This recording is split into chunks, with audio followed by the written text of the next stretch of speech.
All right, in this one, we have a mixture of, I don't know, a couple parts and a couple tools. So it's going to be a good one. Let's get into it.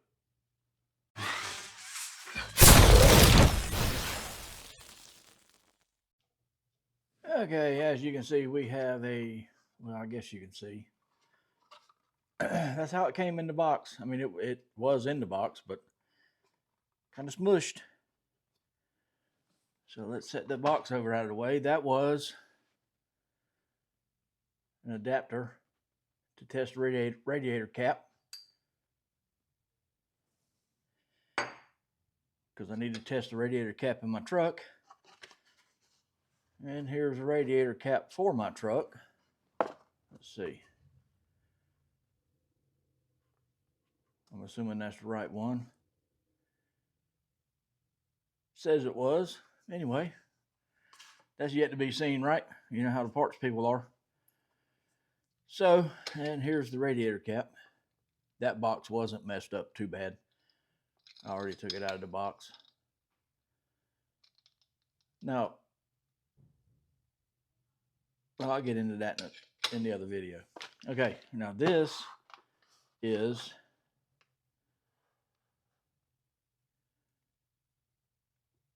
the exhaust hanger, the rubber hangers for the exhaust, the pair of pliers for that. And there's a part number for the Astro nano socket wrench. This is a leveling kit for my truck. 2-inch or 3-inch in the front, 2-inch for the back. These are the back, this is the front. At least I'm assuming it is. Anyway, let me get all this out of the boxes and packages and get into it. Okay, first up, we had this. Your radiator cap goes on one end and your tester goes on the other end. Now, I will say the one from Viva does not fit this. The one I have from Matco does. Because the one from Viva, the end of the pump is like this, which is fine as it fits the caps. I'm assuming this is not for testing radiator caps. I mean, this is for radiators, not the caps. So, and I could have swore somewhere in the package that this said it would do radiator caps, but it won't. So that's why I bought this adapter. So with that being said, you need the Matco. Well, you don't need a Matco one, but you need one that has the end on it like this. Now, the adapters that's in the Matco kit won't do radiator caps. So that's why I bought the adapter, right? Anyway, just wanted to let you know that.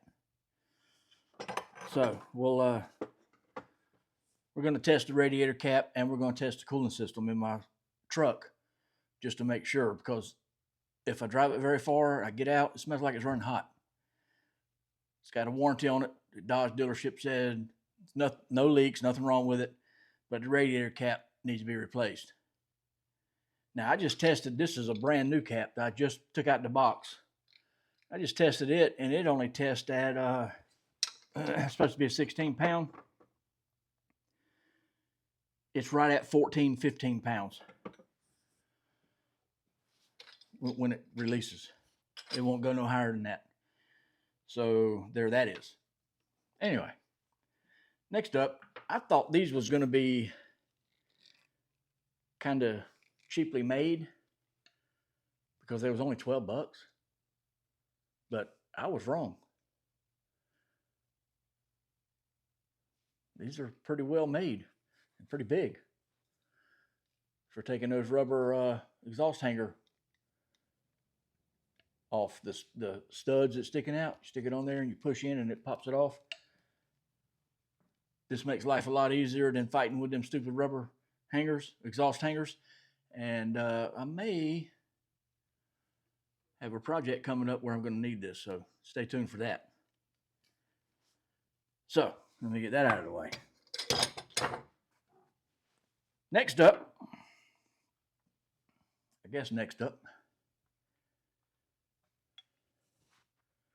can you see that?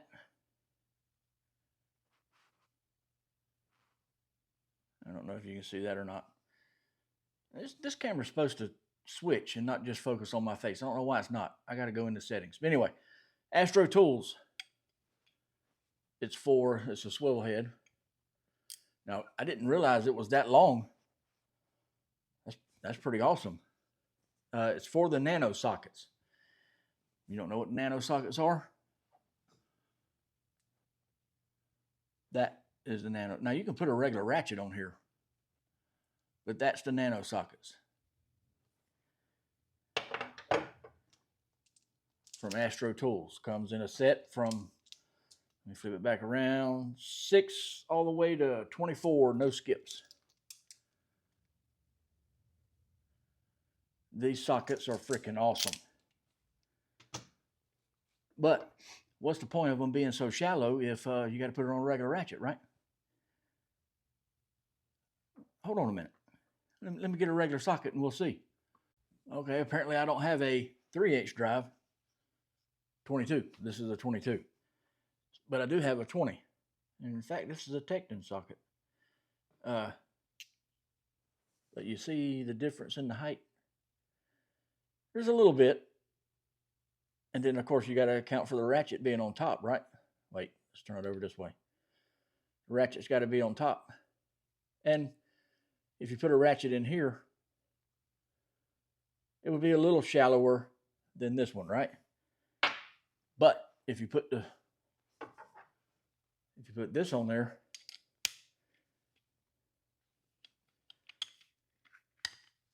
it's new, so it's stiff. Anyway, you see how shallow that is now?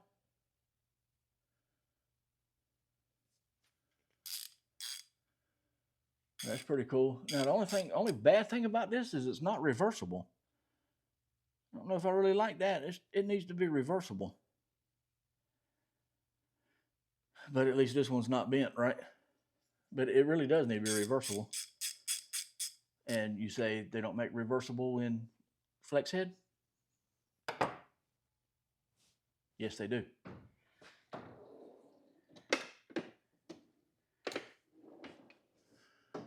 Flex head.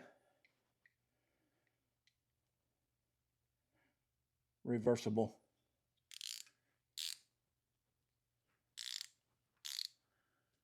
And of course, I don't know if you can see that or not, but that's Blue Point. Man, they're starting to rust. Got to do something about that, right? Of course, if I was using them more, they probably wouldn't. But anyway, just wanted to show you that. This thing here is awesome. And it's freaking long. In fact, let's see. Let's check the ratchets. My 3/8 ratchets, that is. I think the longest one I have is this Matco. You see how much longer it is? It's awesome. I mean, this Matco ratchet's pretty good. It's awful loose. Has been since I got it. But whatever. Let's see. In fact, this thing is just a touch longer than my 1/2" ratchet.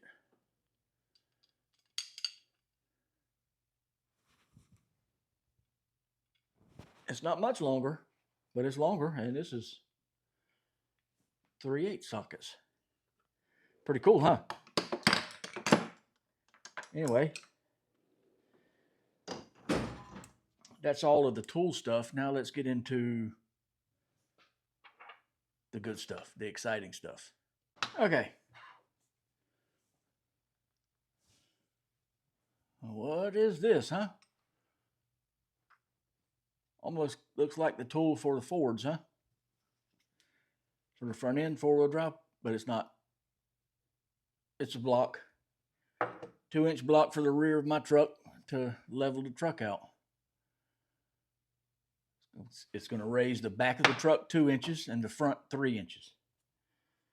And here is the front, goes on the front struts. Obviously the struts bolt here, and then these bolt up in there in the truck where the factory strut usually would be. And it turns 180. I just had to put these studs in. They wasn't in. I had to install them and torque them to 54 foot-pounds, and I used the, let's see, Anpud's torque wrench. Worked out great. Oh, well, let me show you both of them, I guess.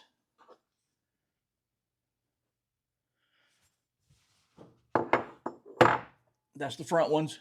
Here's the both of the back ones. You know, if you had a lathe, you could make these. And the aluminum to make them with.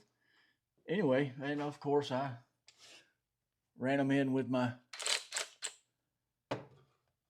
Ryobi ratchet, and then I torqued them. Well, I had to put it in the vise to hold it, and then I torqued them. Oh, I almost forgot. The level kit actually comes with some instructions and even some nice color pictures. Even though on the back they're kind of blurry a little bit, but you know, there that is, right? Who needs instructions, huh? Anyway, that's it for this one. Like always, thanks for watching, and I'll see you in the next one.